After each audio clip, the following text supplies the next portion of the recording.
প্রায় 4 কোটি টাকা বরাদ্দে 5 কিলোমিটার পিচের রাস্তা নির্মাণে নিম্নমানের সামগ্রী ব্যবহার করার অভিযোগ উঠল। অভিযোগ তুলে বিক্ষোভ দেখালো এলাকার মানুষ। বৃহস্পতিবার মালদহের চাঁচল 2 নম্বর ব্লকের গৌরহাট গ্রাম পঞ্চায়েতের সুতি এলাকার ঘটনায় চাঞ্চল্য ছড়িয়েছে। নির্মাণ সামগ্রীর সঙ্গে অধিক পরিমাণে ধূসমাটি ব্যবহার করার অভিযোগ। এমনকি শিডিউল মেনে রাস্তার কাজ করছে না ঠিকাদার সংস্থা। ঠিকাদারকে বিষয়টি জানালেও কর্ণপাত করেননি, তাই এদিন বিক্ষোভ করে রাস্তার কাজ বন্ধ করল গ্রামবাসীরা। নিম্নমানের অভিযোগ তুলে রাস্তায় অবরোধ করে বিক্ষোভ গ্রামবাসীদের।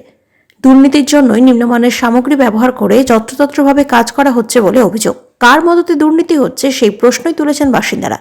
জানা গিয়েছে, গৌরহাট গ্রাম পঞ্চায়েতের সুতি থেকে কামারপুকুর পর্যন্ত প্রায় 5 কিলোমিটার রাস্তা পিচের পাকা করা হচ্ছে। রাজ্য সরকারের গ্রামীণ উন্নয়ন তহবিল থেকে কাজে বরাদ্দ হয়েছে প্রায় 4 কোটি টাকা।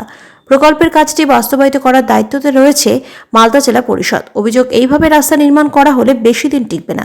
বর্ষা আসলেই কাজের অংশ বৃষ্টির জলে ধুয়ে যাবে, আরও দুর্ভোগ বাড়বে এলাকাবাসীর। বিক্ষোভকারী মাহবুব মিয়ার অভিযোগ, দুর্নীতি করার জন্যই ঠিকাদার মনমতো অনিয়মভাবে কাজ করছে। বিষয়টি নিয়ে ব্লক প্রশাসনের দ্বারস্থ হই। আরেক বাসিন্দা ফিরোজ আলী বলেন, রাস্তা যেভাবে করা হচ্ছে না করলেই ভালো হতো, কারণ এইভাবে কাজ করলে কয়েকদিন পর ফের একই অবস্থা হবে। আমরা চাই শিডিউল মেনে কাজ হোক, নইলে কাজ বন্ধ রাখা হবে। কাজ মানছি না, মানবো না। এই মাটি দিয়ে কাজ মানছি না, মানবো না। মাটি দিয়ে তোমায় দিতে হবে। এই মাটি দিয়ে কাজ মানছি না। অবিলম্বে এই পাথর তুলে নতুন করে কাজ শুরু করতে হবে। অবিলম্বে নতুন করে আবার কাজ শুরু করতে হবে। এই মাটি দিয়ে কাজ মানছি না। আমাদের অভিযোগ যে সুতি থেকে যে গড়ন রাস্তাটা হচ্ছে IRDF এর প্রায় 4 কোটি টাকার কাজ একদম মাটি দিয়ে কাজ করছে। তাই আমরা আজ গ্রামবাসী মিলে এসে কাজটাকে বন্ধ করেছি। দুর্নীতি আপনাদেরকে দেখালাম একটু আগে যে মাটি আর মেটাল দিয়ে কাজ, মাটি আর মেটাল মিশিয়ে কাজ করছে।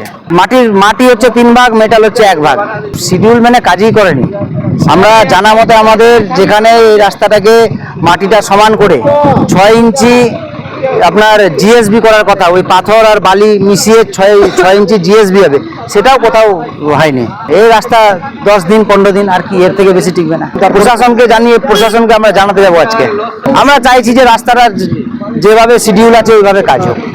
রাস্তার কাজ ঠিক হচ্ছে না, যেগুলো পাথর আছে আধা পাথর আধা মাটি, ঠিক আছে। আর এর থেকে রাস্তাটা মানে জমির বরাবর রাস্তা হচ্ছে, এগুলো রাস্তা কি টিকবে না। রাস্তার উপর দিকে জল বোয়াবে, মাটি বেশি আছে, না টিকবে না। এগুলো রাস্তা 10 দিনের মধ্যে উড়ে যাবে ভাই। এখানে খালি বড় বড় পাথর দিয়ে ছেড়ে দিচ্ছে ভাই, কোনো কাজ আর হচ্ছে না ভাই। এই যে পাথরগুলো আছে, এগুলো পাথর চলবে? মাটি দেওয়া পাথর, মাটি দেওয়া পাথর তো ভাই চলবে না। মাটি মিলানো আছে পাথরে, না ভাই এটা টিকবে না।